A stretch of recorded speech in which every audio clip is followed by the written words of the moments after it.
Hello, everybody. You're listening to Wake Up with Patty Catter, and I am Patty Catter. Today, I have Eddie Molina on the show. Welcome, Eddie. Hello, good morning. How are you? Good morning. I'm great. I'm caffeinated. How are you? I am also caffeinated. I'm on number two, and I usually only do two for the day, but I was like, I want to be extra prepared for this one. Good, because I'm a little bit feisty sometimes. Um, so, Eddie is an amazing author and all around fantastic guy. I've known Eddie for a hot minute now. Eddie's also an Army veteran. Eddie, tell us a little bit about yourself in your own words. Tell my listeners. Real briefly, I joined in 1999 at the age of 20 years old. I wasn't sure what to do with my life. And I was inspired by my brother who did active duty time prior to that. So I went to the National Guard because I was looking for the military, but wanted to stay closer to home. So that was like a perfect blend. Not only that, but I heard the commercials all day, every day as I was delivering pizza. And that's what you hear on the radio all day. So it actually works. And I signed up there, did a few years, got out and went back in and continued on. So I did a total of 10 years in the National Guard as an officer. And then I got out and pursued other things. And during that time, we did deploy to Iraq in 2008. It was rather modest compared to some of your other guests and some of the people I know that been doing a lot more wild stuff. But it was a good experience. But I'm glad I moved on. I was ready to move on to the next challenge. So, what are you doing right now? I mean, I kind of know what you're doing, but tell my listeners. Well, I noticed you said author earlier, which is also true. I authored a couple of books, one on leadership, which derived from most of it from the military, and the other one on sales, which I have a sales background. But really, I consider myself more of a writer than an author. One of the things I really enjoy doing is writing articles, interviewing people. But I really have a passion for writing about nonprofit organizations because I know that they're out there to help, and some of them struggle with getting their voice out and getting their exposure out. So what I've learned is, hey, if I can interview them, find out about the organization, and then tell the military and law enforcement and first responder world about this nonprofit organization, that may compel them to take action because they might find something that sounds intriguing to them. Mhm. Your articles are really interesting too. So I love to read, but I only like to read interesting articles, and yours are interesting. You hold my attention the whole time. So I personally appreciate your articles. And so let's dig in a little bit. Now, you mentioned, your military experience. You mentioned that you like to write, but I've noticed lately online you've been posting about veteran events in your area. That actually caught my eye because it's funny, like post 9/11, we had tons and tons of military events going on around the nation. And then as of the last few years, it just seems like sometimes some of these events are fizzling out. Or, for example, I talked to somebody last night who's an Army veteran. He's like, man, Patty, I'm just having a really hard time getting guys to my events anymore. They're not even coming to free breakfast. Like, what's up with that? Your events are super successful. So let's talk about those a little bit. Yeah, I'm glad you brought that up. My brother's been a member of the VFW for, I don't know, 15 years, a long time. And I like to say he dragged me into it about 10 years ago. And I really had never had any interest because my preconceived notion of VFW is like, oh, it's for older folks, it's nothing in it for me. Like I was not interested in it.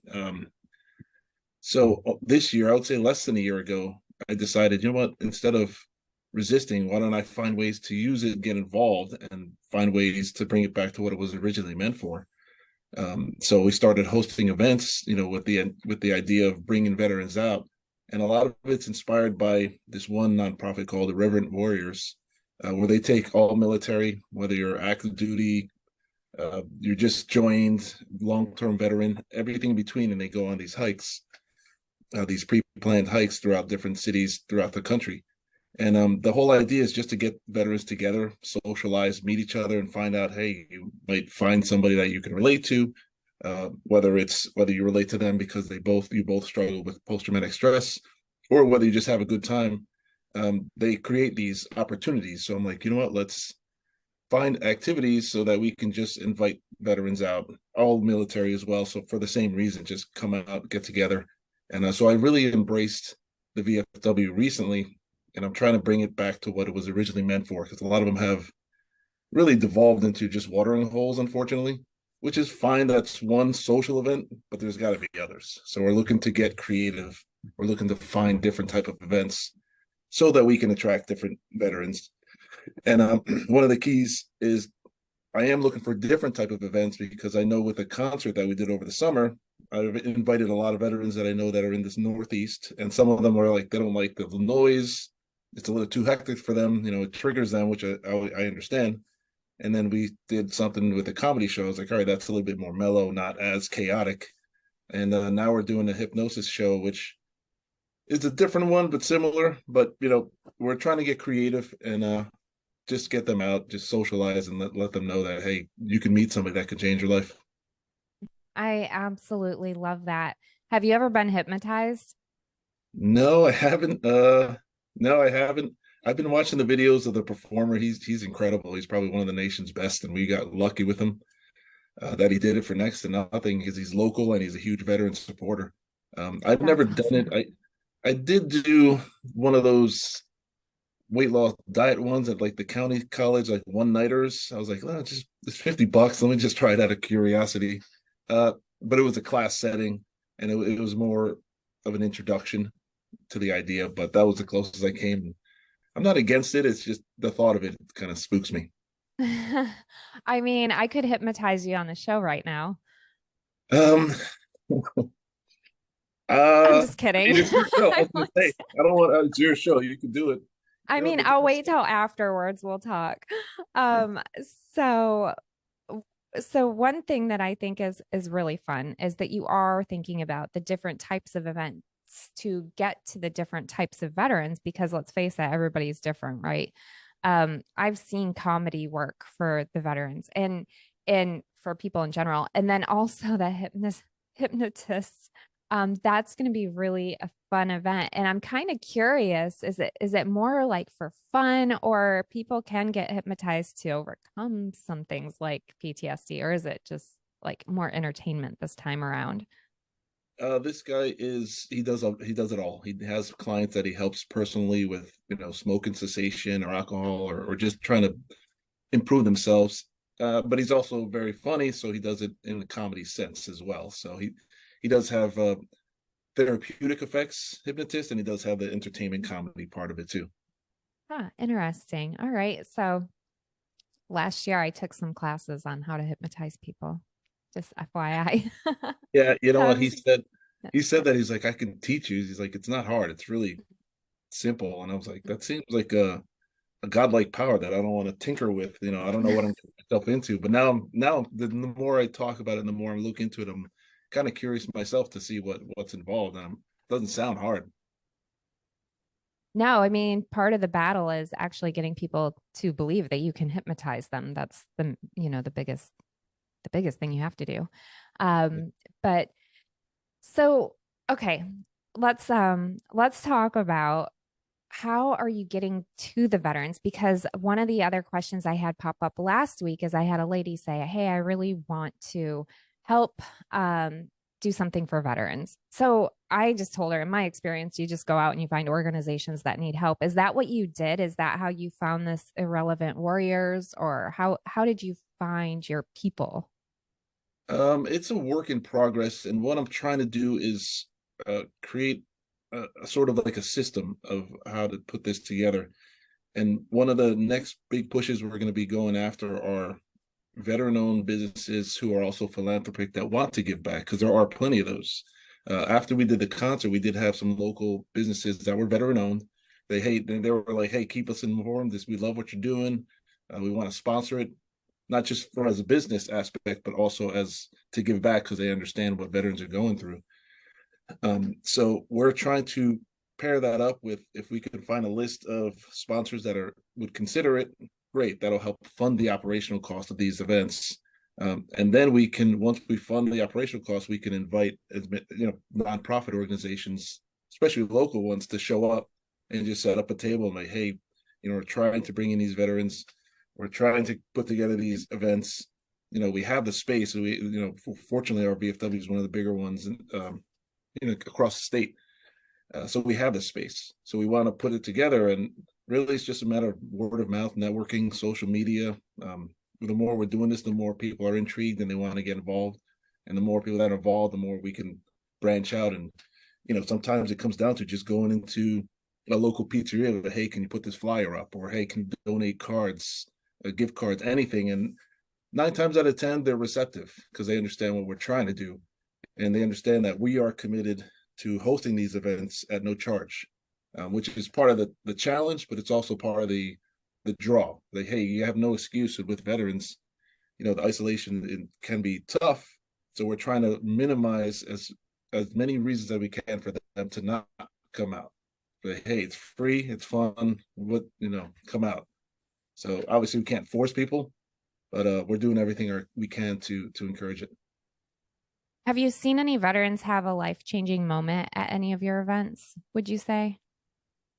I've had feedback that said some of them were a little skeptical and they weren't really into it, but then they decided to come out. And I've had feedback where it did help them. They did meet somebody. It's really hard to determine like this one time changed everything for me, but sometimes it's just a start. It's just the beginning process of it. I have had people that have since stayed in touch. They were friends before, now they're closer friends because they went to these events, and some that were complete strangers that just happened to chat. So we have had that feedback, and that's what we're pushing for. We're just make those connections, and I've experienced some of that with the irreverent warriors.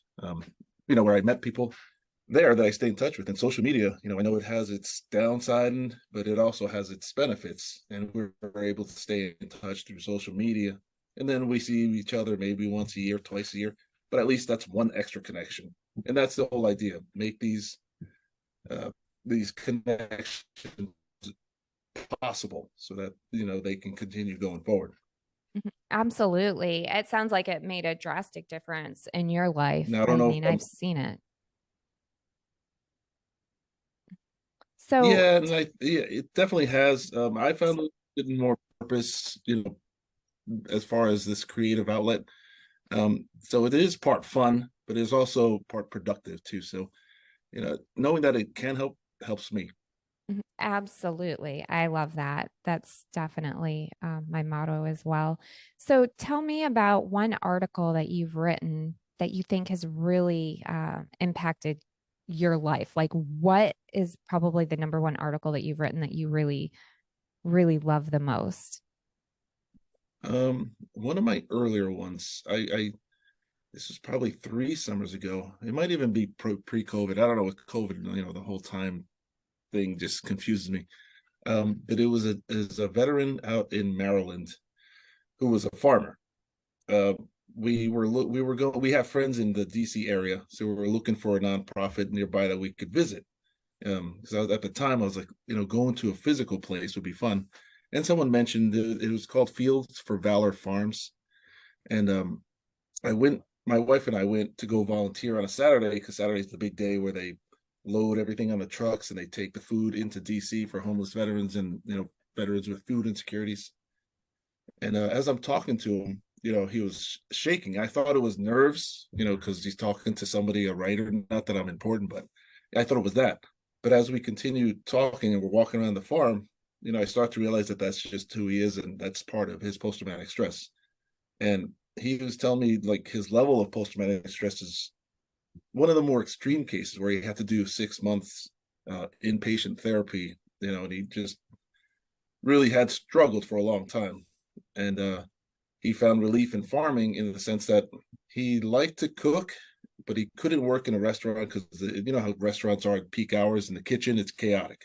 So he said he couldn't function properly in that environment. So he picked up farming with zero experience in farming. He decided to lease a plot of land. He had sponsors and other people help him out, and he just fell in love with it. And at the time, he was just getting started, and I still follow him today. Now he brings in other veterans and he teaches them how to farm, and they expanded into beekeeping. He's expanded the amount of land, so he's really learning it, and that to me that resonated more than most. That's incredible. I've heard of farming as therapy, and I've heard a lot of veterans who've had great success in that. So that's amazing. Well, Eddie, tell us where we can follow you. Where are you on social media? Tell us about where your website is. Sure, I'll start with my personal website. It's actually my name. I was fortunate enough to get my name acquired. So it's eddiemolina.com. And I put a lot of the more interesting articles on there, especially for the ones that are related to nonprofit organizations. Because what I've learned by researching and talking to nonprofits and knowing about some of them, they're not all great, and some are, I don't know, want to use the word bad, but not as wholesome and genuine as you would want a nonprofit to be. So the ones that I do see that are passion driven, that come from personal experiences and personal backgrounds, those make the most genuine. And those are the ones that they're trying their hardest to keep operating costs low because they're really more about the cause. So I put on my website all those nonprofits that I know are really effective and really passion driven and genuine and want help. And I'm going to continue doing that. So, are those all military affiliated nonprofits or just in general nonprofits, or do you have them separated or categorized? I don't have them categorized. They are all either military, law enforcement, or first responder. Many of them serve all of those categories because they all deal with the same challenges. Some are strictly military, but others are a little bit of both. But I don't have them categories that way. But I do talk about it, and that's why I put it on the website. Not just here's the name of the nonprofit, but here's the link to the actual article so you can read about that nonprofit and find out more details.